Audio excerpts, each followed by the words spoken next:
विदर्भातल्या अकोला जिल्ह्यामधल्या अकोट नगरपालिकेमध्ये सत्ता स्थापनेच्या राजकारणाने राज्यातील राजकीय वर्तुळात चांगलंच चर्चांना तोंड फुटलंय। म्हणजे एकीकडे अंबरनाथ नगरपालिकेमध्ये काँग्रेससोबत हातमिळवणी करणाऱ्या भारतीय जनता पक्षाने आता अकोटमध्ये थेट MIM सोबत आघाडी करून सत्तेचा मार्ग निवडला आहे। नुकत्याच पार पडलेल्या महापालिका निवडणुकीमध्ये भाजपच्या माया धुळे या खरं तर अकोटमध्ये नगराध्यक्षपदी विजयी झाल्या, पण पक्षाला स्वबळावरती पूर्णपणे बहुमत मिळालं नाही। मग त्यांनी काय केलं? त्यांनी सुरू केली ॲडजस्टमेंट आणि ती अशी केली की त्यांनी अक्कोट विकास मंच नावाची एक स्थापना केली।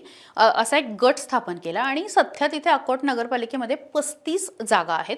त्यातल्या 33 जागांसाठी निवडणूक झाली, 11 जागा भाजपला मिळाल्या।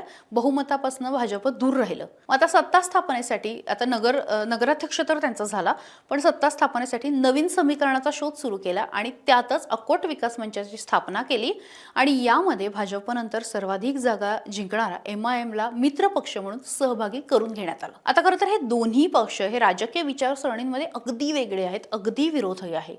मात्र तरीही या आघाडीमध्ये वेगवेगळ्या राजकीय विचारसरणीचे पक्ष एकत्र आले, अगदी भेळ झाली म्हटलं तरी चुकीचं नाही। कारण भाजप, MIM, शिवसेना उद्धव बाळासाहेब ठाकरे, शिवसेना एकनाथ शिंदे, अजित पवारांची राष्ट्रवादी, शरद पवारांची राष्ट्रवादी आणि प्रहार जनशक्ती पार्टी असे एकत्र आले।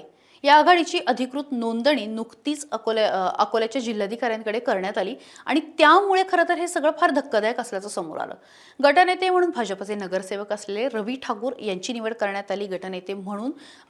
त्यांना आता हे सगळे अधिकार देण्यात आलेले आहेत आणि या आघाडीतल्या सगळ्या नगरसेवकांना आता भाजपचा व्हीप पाळणं बंधनकारक असणार आहे। 13 जानेवारीला होणाऱ्या नगराध्यक्ष आणि स्वीकृत सदस्यांच्या निवडणुकीमध्ये ही आघाडी आता एकत्रितपणे मतदान करणार आहे। सध्याच्या 33 सदस्य आहेत त्या नगरपालिकेमध्ये आणि आघाडीचे एकूण 25 सदस्य झालेले आहेत आणि नगराध्यक्षा म्हणून माया धुळे या 26व्या सदस्य आहेत। त्यामुळे अर्थातच या आघाडीला जे आहे ते बहुमत प्राप्त झालेलं आहे।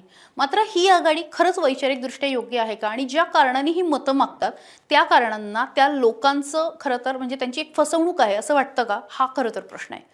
MIMचे सर्वाधिक 5 नगरसेवक जे आहेत तर ते तिथे निवडून आलेले आहेत। दुसरीकडे काँग्रेसचे 6 नगरसेवक आहेत। वंचित बहुजन आघाडीचे 2 नगरसेवक हे आता विरोधी बाकांवरती बसणार आहे। विशेष म्हणजे नगराध्यक्ष पदाच्या थेट निवडणुकीत MIMच्याच उमेदवार असलेल्या फिरोजाबी सिकंदर राणा यांचा माया धुळे यांनी 5271 मतांनी पराभव केला होता। भाजपनंतर MIMचे 5 नगरसेवक निवडून आल्याने या पक्षाची स्थानिक राजकारणातली ताकद सुद्धा इथली स्पष्ट झाली आहे। आता खरं तर याच्यानंतर भाजप काय स्पष्टीकरण देतं हे बघणं सगळ्यात महत्त्वाचं होतं, सगळ्यात इंटरेस्टिंग होतं आणि आता त्यावरनं विरोधकांनी आक्रमक पवित्रा घेतला होता, भाजपला घेरायला सुरुवात केली होती। मात्र त्यातच एक महत्त्वाची माहिती समोर आलेली